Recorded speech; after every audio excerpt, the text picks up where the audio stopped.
Last year, the UMass rowing program qualified for the NCAA Championships for the first time in nearly 2 decades. Now, fresh off their second straight Atlantic 10 title, Coach Jim Dietz and his young but experienced squad say they're better prepared for what'll face them when they go back to the NCAA Championships later this month in California.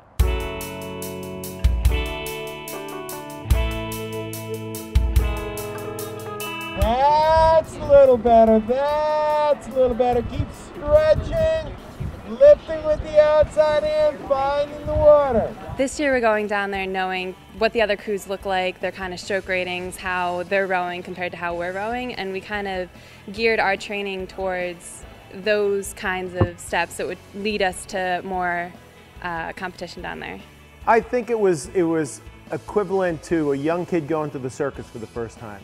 You're there and you're looking around, but you're really not part of it. I think this year it'll be a lot better because everybody's going to know what's expected, and you're not just going to be a participant, you're going to be a competitor. And I think that'll be the big difference. We know what it's going to be like going out for practice, and then coming into the races, how fast the competition is and really how difficult the races are going to be. It's nothing like our conference at all. It's extremely fast, so it's some good competition that we're looking forward to. Going into the Atlantic 10s, we really didn't know where we stood until we got on the line, and within 300 meters of each of those races we knew we had the race under control. So the Atlantic 10 was a great surprise for us. The varsity and JV both winning by open water. That was pretty impressive. Going up to the tree, 2 minutes at 20, 2 minutes at 24. If you get too far in front, Heather, add some pauses, all right? Let's move together, all 8. Nice, long, relaxed rowing. It's easy to get up for the Dad Vail Regatta when you're racing against some 40 or 42 different Division I programs. So that was exciting. The excitement just carried through. Both the varsity, the JV, and the 4 had the fastest times through the qualifying heats.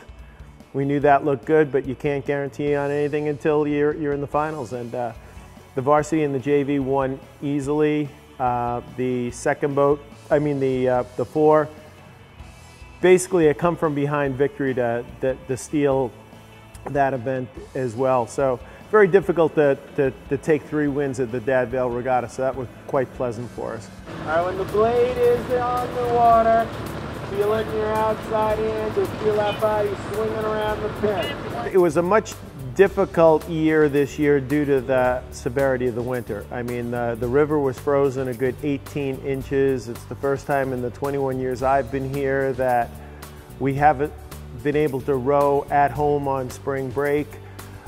So by being 5 weeks late onto the river, I think the strides that they've made since they've been on the river are incredible. They're getting continually faster through the season. We haven't had a down week yet.